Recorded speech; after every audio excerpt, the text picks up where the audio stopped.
जोधपुर के निवासियों के लिए 18 दिसंबर 2012 की सुबह हमेशा की तरह सामान्य थी। शहर की गलियों में हल्की चहल पहल, बाजारों में आवाजाही, स्कूलों और दफ्तरों की ओर बढ़ते लोग। लेकिन जैसे ही घड़ी ने 11:25 बजाए, आसमान एक दमदार गूंजते हुए शोर से थर्रा उठा।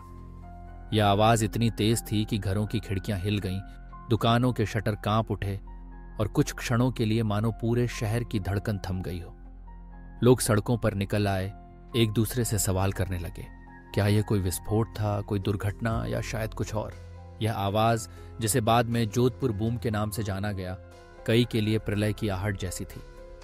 गगनचुंबी आवाज, अज्ञात स्रोत और अचानक उत्पन्न हुआ डर, इन सब ने मिलकर पूरे शहर को स्तब्ध कर दिया। कुछ लोगों ने इसे सोनिक बूम कहा, यानी किसी वस्तु के आवाज की गति से तेज चलने पर उत्पन्न होने वाली ध्वनि। लेकिन क्या यह सच में वही था, या फिर कोई रहस्यमय घटना जिसकी व्याख्या आज भी पूरी तरह संभव नहीं है। शहर के हर कोने में अफवाहें फैलने लगीं। कहीं से खबर आई कि आसमान में कोई जहाज तेजी से गुजरा है, तो कहीं लोग कहने लगे कि शायद ये कोई उल्कापिंड था जो वायुमंडल में घुसते ही फट गया। बच्चों ने स्कूल में अपने शिक्षकों से पूछा, मैडम क्या जोधपुर पर कोई हमला हुआ है? दुकानदारों ने सहमते हुए अपने शटर गिरा लिए। लोग अपने घरों में सुरक्षित स्थानों पर छुप गए। मोबाइल फोन नेटवर्क एकाएक व्यस्त हो गया। हर कोई अपने प्रियजनों की खबर ले रहा था। उधर प्रशासन और रक्षा विभाग की ओर से तत्काल बयान जारी हुए। कर्नल SD गोस्वामी ने स्पष्ट किया कि क्षेत्र में किसी भी प्रकार का सैन्य अभ्यास या विस्फोट नहीं हुआ है और यह सिर्फ अफवाह है। लेकिन फिर भी लोगों के मन में शंका बनी रही। अगर यह सैन्य अभ्यास नहीं था तो आखिर यह था क्या? वैज्ञानिकों ने भी इस घटना का विश्लेषण किया, लेकिन कोई ठोस निष्कर्ष सामने नहीं आया।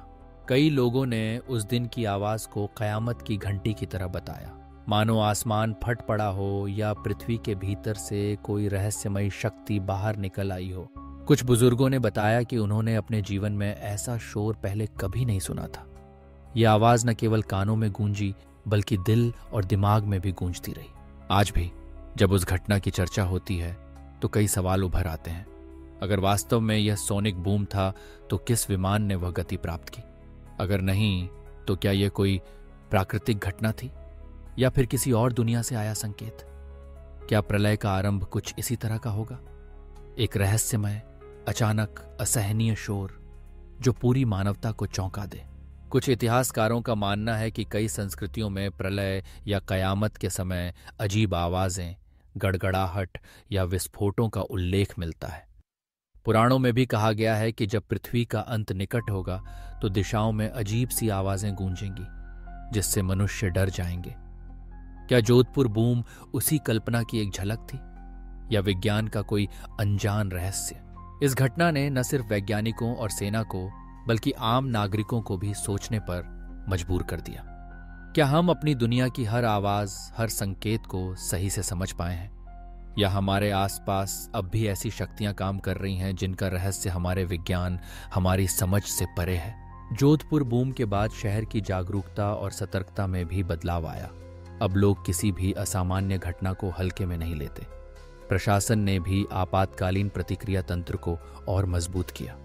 वैज्ञानिकों ने ध्वनि तरंगों और वायुमंडलीय घटनाओं पर और गहन अध्ययन शुरू किया।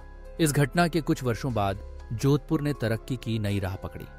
2022 में national highway authority of India ने शहर के चारों ओर 61 करोड़ रुपए की लागत से रिंग रोड परियोजना शुरू की। इस परियोजना ने न केवल यातायात व्यवस्था को आसान बनाया, बल्कि शहर को देश के अन्य हिस्सों से भी बेहतर तरीके से जोड़ दिया।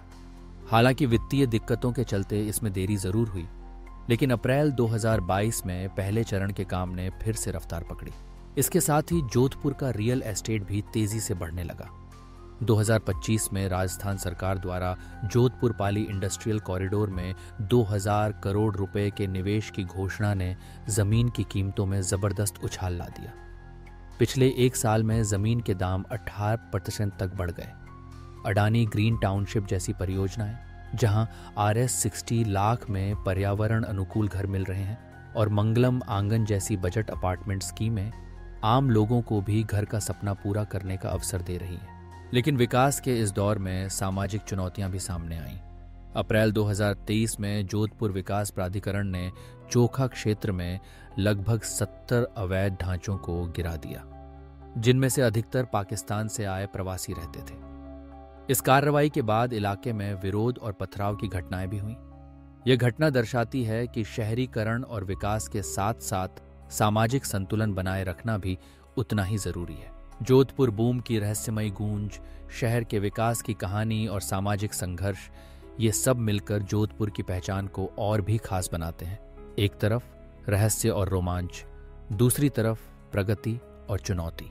शायद जोधपुर बूम हमें यह याद दिलाने के लिए आया था कि चाहे हम जितनी भी तरक्की कर लें, प्रकृति और ब्रह्मांड के कुछ रहस्य आज भी हमारे लिए अनसुलझे हैं, और ये अनसुलझे रहस्य ही हमारी जिज्ञासा को, हमारी खोज को और हमारी मानवता को जीवित रखते हैं। तो क्या वह आवाज कयामत की आहट थी? शायद नहीं, लेकिन वह हमें यह सिखा गई कि अज्ञात से डरना नहीं चाहिए, बल्कि उसे समझने की कोशिश करनी चाहिए। और जब कभी भी ऐसा कोई रहस्यमय शोर हमारे जीवन में गूंजे तो उसे एक अवसर की तरह देखना चाहिए, नए सवाल पूछने का, नए उत्तर खोजने का और अपने शहर, अपने समाज और खुद को और बेहतर बनाने का। जोधपुर बूम की कहानी आज भी लोगों की जुबान पर है। वह सिर्फ एक आवाज नहीं थी, बल्कि एक अनुभव था जो डर, उत्सुकता और आशा तीनों का संगम था। और शायद यही जीवन का असली रहस्य है। हर अनजाने अनुभव में एक नई शुरुआत छुपी होती है। जोधपुर बूम की घटना ने शहर के निवासियों के मन में एक स्थायी छाप छोड़ी, जिसने उन्हें न केवल अतीत के रहस्यों पर विचार करने के लिए मजबूर किया, बल्कि भविष्य की संभावनाओं को भी पहचानने का अवसर दिया। जैसे जैसे शहर ने आधुनिकता की ओर कदम बढ़ाए, लोगों में तकनीकी नवाचार और सांस्कृतिक विरासत के बीच संतुलन बनाने की समझ विकसित हुई। अनिश्चितता और उत्सुकता के इस माहौल में जोधपुर ने अपनी पहचान को और भी दृढ़ किया, जो आज भी लोगों को प्रेरित करती है। यदि आप नवीनतम रोचक जानकारियों और प्रेरणादायक कहानियों से हमेशा जुड़े रहना चाहते हैं, तो अभी हमारे चैनल को सब्सक्राइब करें। यहाँ आपको हर सप्ताह नई नई वीडियो मिलेंगी जो आपके ज्ञान और सोच दोनों को विस्तार देंगी। सब्सक्राइब करने से आप हमारी हर नई अपडेट सबसे पहले देख पाएंगे और हमारे ज्ञानवर्धक सफर का हिस्सा बन जाएंगे। तो देर किस बात की, अभी सब्सक्राइब बटन दबाएं और हमारे परिवार का हिस्सा बनें।